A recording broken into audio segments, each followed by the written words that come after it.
नमस्कार, द मूक नायक देख रहे हैं आप। मेरा नाम अरुण कुमार है।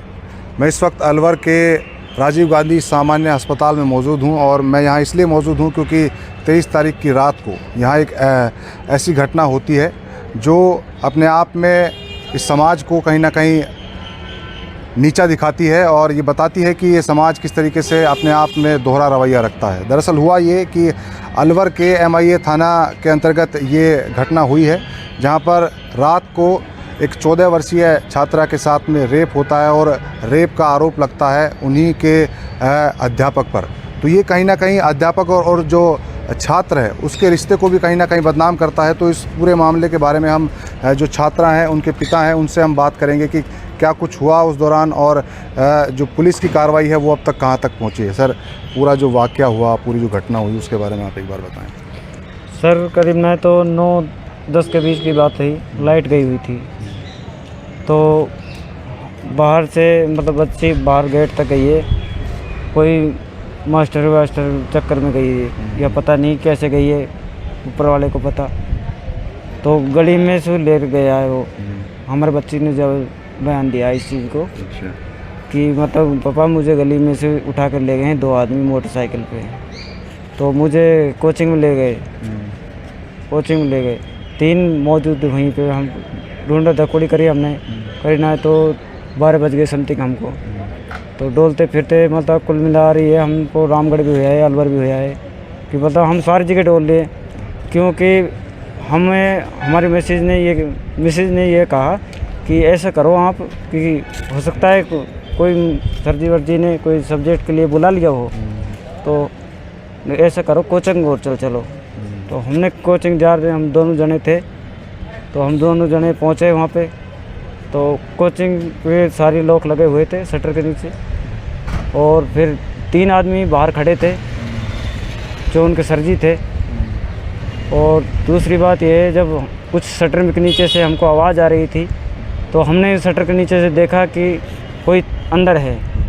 तो हमने देखा कि मौजूदगी में वो दोनों लड़का हमारी लड़की और वो मौजूद बिना मतलब कपड़े हो के पाए गए। मतलब हमने ज़बरदस्ती की तो हम पे हाथापाई भी करने लगे। हाथापाई पे आ गई तो हमने सरपंच जी को फ़ोन कर दिया कि आप आ जाओ कि लड़की हमको मिल गई है। तो हमको मौजूदगी में वहाँ पे लड़की नहीं मिली। जब हमने शटर खुलवाया तो लड़की नहीं हमको चप्पल मिली थी वहाँ पे। तो हमको सुराग मिला कि हमारी बच्चे की चप्पल यहीं है, तो बच्चे भी यहीं हैं। तो एक जीने के नीचे एक बुखारी थी, बच्चे को मुंडा बंद कर रखा था और बांध के उसे पटक रखी थी। निवर्स थी बच्चे को। हमने कपड़े अपने हाथों से पहना है। और जब गत्ता से गिराया था, हाँ मतलब ऐसे ही था कि गत्ते हमने जब ठंडोरे तो उसके अंदर हमको बच्ची की मरम्मत हुई। इतने कहते हुए हमने जब उस आदमी को, छोरे को देखा तो उसके जो 3 थे उन्होंने उसको निकाल दिया। इतने हम बच्चे के संभालते हैं, इतने तो निकल गया। तो हमने हाथापाई भी की थी पर हम उसे पेगोस नहीं खा पाई। तो मौजूदगी में हमने पुलिस को फ़ोन किया और पुलिस आई मौजूदगी में। तो उसको हमारे बच्चे को और हमने रिपोर्ट कराई रात को ही। तो दूसरे दिन हमने FIR करी। तो आप लोग बता रहे हैं कि जैसे 3 लोग थे, वो तीनों टीचर लोग हैं? हाँ, चारों टीचर हैं। जो हमारे बच्चे के पास मिला वो भी टीचर था और जो बाहर खड़े थे वो भी टीचर। चारों को मिली हुई बात थी। तो बच्चा कब से वहाँ कोचिंग कर रहा है? वो 10वीं भी इसी में की थी, अब 11वीं भी वही में कर रही है। 2 साल हो गई। 2 साल हो गई। तो आपको ये कैसे पता चला कि भाई बच्चा घर में नहीं है रात को? हमको ये हमारा बच्चा छोटा है, वो फ़ोन के लिए गया था। उस आजकल बच्चे जानते हैं चुटकुले कर खेलते हैं तो बच्चों को जखनी पड़ती है। वो फ़ोन के लिए गया उसके अंदर, तो बहन ने देखा तो कि हमारी बहन नहीं है अंदर। तो हमसे और उसने कहा पापा अंजू नहीं है अंदर। हमने जार देखा तो मौजूदगी में लड़की नहीं थी। जब हमको पता पड़ा है सिर्फ 10 मिनट की बात थी। लाइट गई है, आने के बाद 10 मिनट में ये काम हुआ है। लाइट गई थी। तो वो कैसे लेके गए हैं बच्चे को? गाड़ी से लेके गए। गाड़ी से लेके गए। 4 व्हीलर बाइक बंद करके। हाँ, तो वो लेके गए उस वक्त में किसी ने देखा वेखा नहीं उस वक्त में? बच्ची का हमारा कहना ये है कि पापा मेरे से आंखों बांध रखी थी, ये जन कहाँ किधर से लेकर गए। मेरे को आँख खुली, कोचिंग में जा रहे। अच्छा, कोचिंग देखी मैंने, कोचिंग में जा देखा। कि कोचिंग में आ गई हूँ।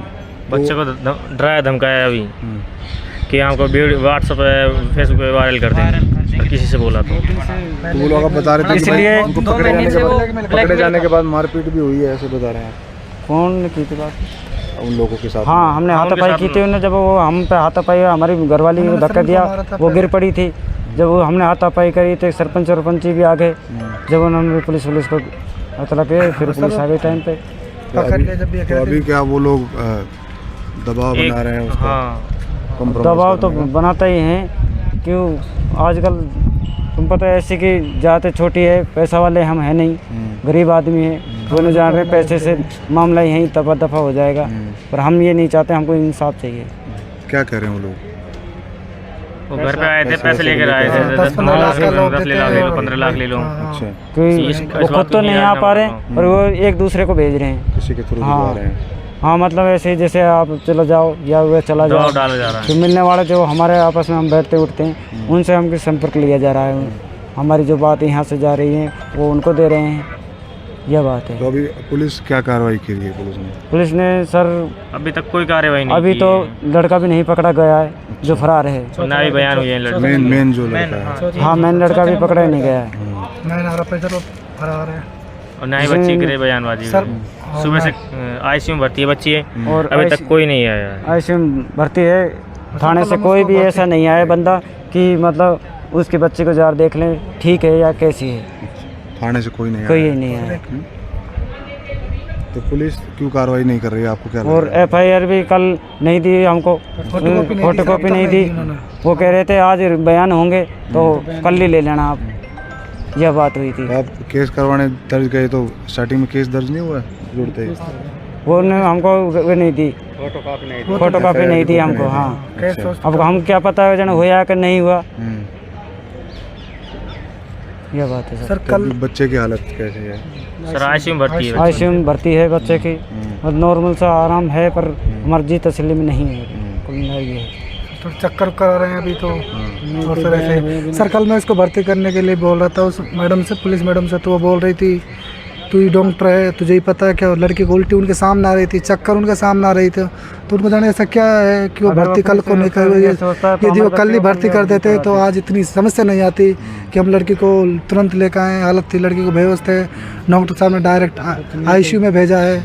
हम तो सर गरीब आदमी थे, और अब भी सर उसे मैडम हमारे है कम्युनिस्ट पार्टी के लोग आए थे, तो उन्होंने उनसे फ़ोटोकॉपी मांगी थी एफआईआर की, तो वो भी बहुत ही कठिनाइयों से दे रहे हैं। और मैडम जी बोल रही हैं वो तुम पहले उधर पीछे जाना हॉस्पिटल, पहले इसका बयान दे जाओ इधर।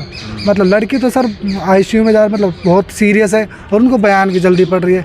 तो सर मुझे ये नहीं समझ आता क्यों जल्दी है, उनको क्या है पता नहीं सर। बयान तो सर यहाँ आ सकते हैं, उनको जाने में क्या वो लगता है इधर पता नहीं सर। अभी तक कोई नहीं है, तबीयत सीरियस क्यों लगता है कि मतलब कार्रवाई क्यों नहीं हो रही है, क्या लगता है?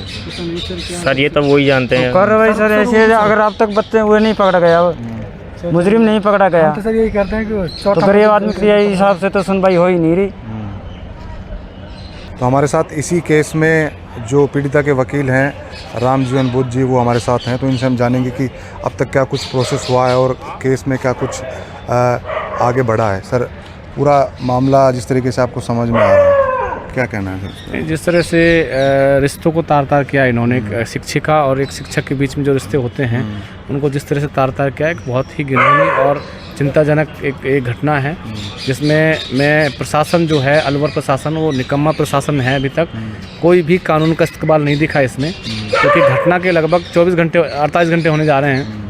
रात को जिस तरह से एक नाबालिग लड़की को बहला फुसला के ले जाकर और उसको बंधक बनाकर जिस तरह से रेप किया गया सामूहिक रूप से, वो एक बहुत ही भारतीय संस्कृति को तार तार करने वाले वो है। तो अभी तक इसमें हमने एफआईआर दर्ज कराई है, और लड़की की स्थिति बहुत गंभीर है, वो बहुत नाजुक है।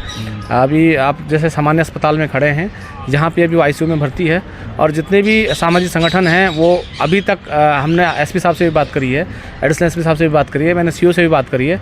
तो यहाँ पे वो अपने कोई आईजी आया है, उनकी जी हुजूर में व्यस्त हैं। तो कल सुबह तक अगर इसमें कोई कार्रवाई नहीं होती है तो एक राष्ट्रीय लेवल का, एक राज्य स्तरीय लेवल का एक बहुत बड़ा आंदोलन होगा। क्योंकि आज जैसे कि हम लोग सभी सामाजिक संगठनों ने शाम को 8 बजे एक मीटिंग बुलाई है, हम लोग एक ऑनलाइन मीटिंग कर रहे हैं कि इस तरह से जिस तरह से राजस्थान में जो घटनाएं घट रही हैं, चाहे अलवर में अभी आपने देखा निठारी का एक मामला हुआ, उस निठारे के मामले में एक अनुसूचित जाति के व्यक्ति को बार बार बोलेरो से कुचल कर मार दिया गया। आप जितेंद्र मेघवाल की हत्या देखें तो आए दिन जो सरकार हैं, जो कांग्रेस और बीजेपी की जो सरकारें हैं, वो अनुसूचित जाति को, जैसे कि मैं कहता हूँ कि तेज पत्ते की तरह इस्तेमाल करती हैं। खाने में जैसे तेज पत्ते इस्तेमाल होता है, जब तक वो खाना स्वादिष्ट बनता है तब तक वो रहता है, उसको निकाल कर फेंक दिया जाता है। चुनाव के समय में ये लोग बाबा साहब डॉक्टर अम्बेडकर का फोटो लगा के, मान्यवर साहब काशीराम जी का फोटो लगा के ये हमदर्दी बनते हैं। जैसे चुनाव निकल जाते हैं तो इनका कोई भी कानूनी रूप से इनका सहयोग नहीं होता। आप आए दिन, चाहे यूपी की घटना हो, पूरे भारत में आप अनुसूचित जाति पे जो अत्याचार बढ़ रहा है, जिस तरह से इनका अधिकारों को हनन हो रहा है, वो एक चिंता का विषय है। चलिए, इसमें ये भी देखते हैं कि जो पुलिस का रवैया रहता है वो ढीला रहता है। नहीं, पुलिस का रवैया मैं इस पे स्पष्ट कहना चाहूँगा कि माननीय बहन जी का जब शासन था उत्तर प्रदेश में, तो बहन जी ने वहाँ अनुसूचित जाति के वो अधिकारी लगाए और उनको सख्त हिदायत दी कि अगर अनुसूचित जाति पर अत्याचार होता है तो तुरंत कार्रवाई करें। कानून का इस्तेमाल तब दिखेगा जब प्रशासनिक जो राजा है, राजा अगर सचेत है अपनी प्रजा के प्रति, राजा अगर न्यायप्रिय है, तो कानून का इस्तेमाल दिखेगा, वरना तो ये लोग सब लिपापोती करते हैं। लेकिन यहाँ राजस्थान में तो बीएसपी नहीं है ना। राजस्थान में बीएसपी नहीं है, राजस्थान में कांग्रेस सरकार है। कांग्रेस सरकार की वजह से ही आज ये जो अत्याचार हो रहे हैं बहुत ज़्यादा बढ़ रहे हैं। और अगर कांग्रेस सरकार अनुसूचित जाति जनजाति के ऊपर जो अत्याचार हो रहे हैं इनके लगाम अगर लगाने की कोशिश नहीं करेगी तो आने वाले समय में इनको परिणाम भुगतने पड़ेंगे। तो जो लोग गिरफ्तार हुए हैं, कौन सी धारा उनके ऊपर लगाई? नहीं, अभी गिरफ्तारी, ऑफिशियली गिरफ्तारी नहीं दिखाई है। जो लोग सहयोगी थे उनको डिटेन किया है, पुलिस पूछताछ कर रही है। 376D में मुकदमा हुआ है, 376D पॉक्सो SC/ST का मुकदमा दर्ज हुआ है। अभी पुलिस ने अभी तक इस मुकदमे में कोई कार्रवाई नहीं की है, अभी तक पीड़िता का बयान भी नहीं लिए हैं।